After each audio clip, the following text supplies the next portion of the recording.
Ya, pertama pada saat kita pertama kali di bulan Maret itu masuk dalam pandemi COVID, itu langsung dilakukan pembicaraan dengan Sinovac dan dengan beberapa produsen vaksin yang pada waktu itu sudah muncul. Dan khusus untuk Sinovac, pembicaraannya cukup intens, sehingga pada waktu itu disampaikan bahwa kita akan ikut di dalam clinical trial yang ketiga. Nah, oleh karena itu fase clinical trial ketiga dimulai di Bandung. Nah, sebagai konsekuensi dari itu, kita sudah melakukan komitmen untuk pembelian. Nah, tentu karena pembelian ini adalah banyak negara yang meminta. Nah, Indonesia satu dari 5 negara yang juga mendapatkan kesempatan untuk clinical trial yang fase ketiga, dan juga sekaligus diberi kesempatan untuk mendapatkan akses yang pertama. Akses yang pertama itu pengirimannya sesuai dengan jadwal yang kemarin kita terima, 1,2 juta di bulan Desember, dan di tahun depan ada 1,8 juta dalam bentuk vaksin jadi. Nah, jadi seperti kalau di otomotif ada dalam bentuk barang jadi, ada bentuk komponen. Sehingga ini diperlukan untuk Bio Farma mempelajari bagaimana mendapatkan memproduksi vaksin. Dan kemudian yang kedua tentu pelajaran juga agar kita siap ke depannya menggunakan fasilitas yang di Bio Farma. 1,2 langsung bisa digunakan karena itu sudah dalam bentuk suntikan. Nah, sesudah itu kita mendapatkan 15 juta di bulan Desember dalam bentuk bahan baku.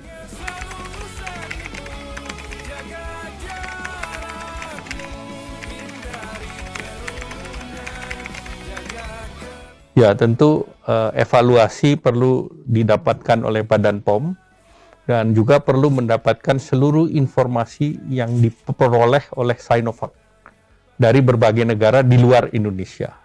Dan tentu ini di-compare dengan penelitian yang dilakukan di Indonesia, di Bandung, yang tentunya ini kita melihat ada waktu untuk meyakinkan bahwa ini mempunyai efektivitas dan juga aspek keamanan dan juga aspek terkait mutunya dan prosentasi keberhasilannya berapa persen.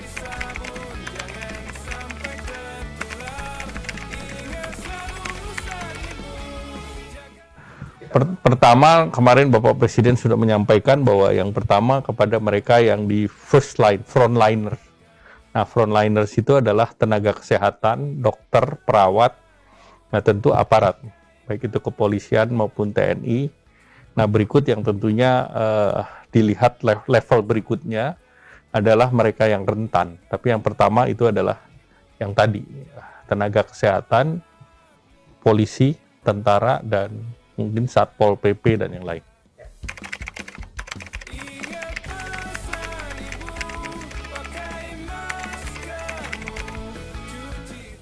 Jadi pemerintah sudah menyiapkan mereka yang BPJS, yang di vaksin untuk yang digratiskan, itu yang kita sebut sebagai vaksin program.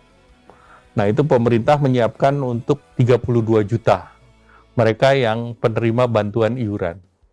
Nah, apa dari data yang ada di sana adalah mereka yang dikeluarkan komorbidnya dan juga usianya antara 19 sampai dengan 59. Kenapa 19 sampai 59? Karena clinical trial-nya di sana. Tidak berarti yang di luar range itu tidak bisa, tetapi karena clinical trial-nya di sana.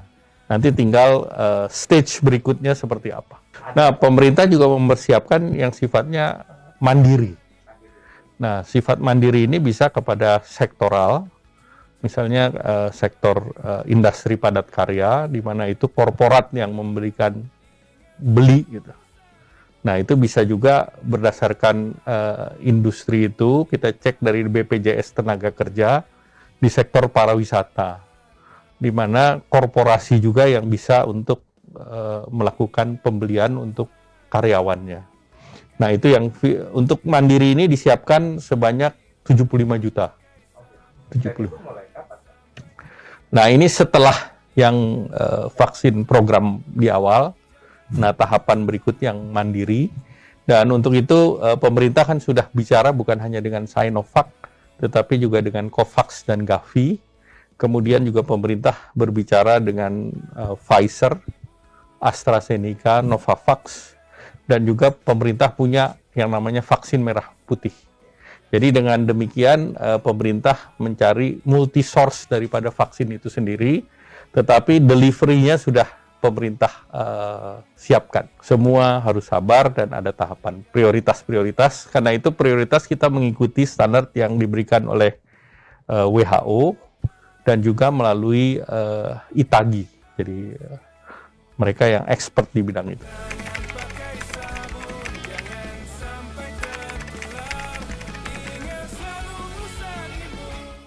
Jadi pertama kan tentu vaksin ini bertahap. Dan tentu kalau teorinya kan ada yang namanya herd immunity. Nah tetapi kuncinya tetap vaksin ini bukan sesuatu yang sifatnya instan. Tetapi ini adalah yang berjangka waktu. 2020, di awal nanti 2021, sampai dengan 2022. Nah tentu dalam pentahapan itu tetap kita harus menggunakan yang 3T, testing, tracing, dan treatment.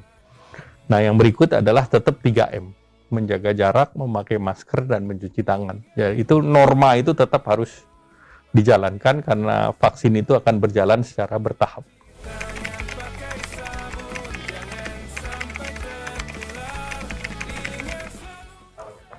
Kalau uji klinis kan nanti ke masing-masing ada yang bekerja sama, misalnya dengan Bio Farma yang dengan Universitas Padjadjaran Bandung.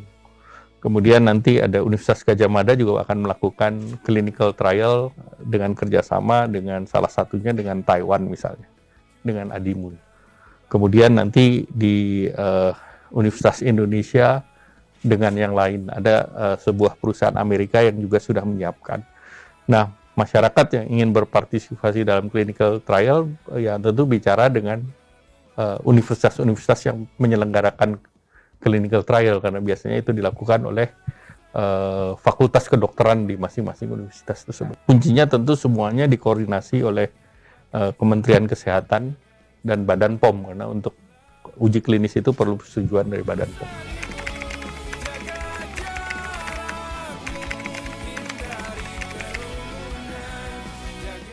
Jadi tentu mereka sekarang menganalisa report dan menunggu hasil dari clinical trial yang di Bandung.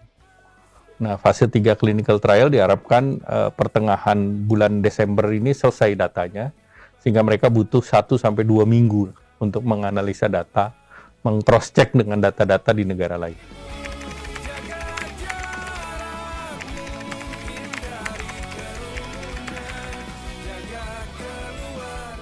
Khusus untuk bahan jadi ini, BPOM maupun MUI sudah mengirim tim ke China. Jadi mereka sudah melihat cara pembuatan obat yang baik di pabriknya di China. Nah tentu dengan begitu masuk di Indonesia diharapkan nanti tinggal menunggu konfirmasi evaluasi daripada clinical trial fase ketiga dan data yang disubmit oleh Sinovac ke BPOM. Nah kemudian yang dalam bentuk bahan baku ini karena nantinya akan keluar dalam bentuk botol, 1 botol untuk 10 orang, multiple injection. Nah, sehingga tentu istilah kedokteran atau teknisnya ada wastage. Jadi kalau suntikan kan ada 10 bisa dipakai 10. Tapi kalau ini mungkin ada 20% yang sisa. Jadi ini yang perbedaan antara yang dalam bentuk bahan baku dan barang jadi. Dan Bio Farma sudah ready untuk itu karena memang sudah berpengalaman dan WHO sendiri sudah mengendorse Bio Farma.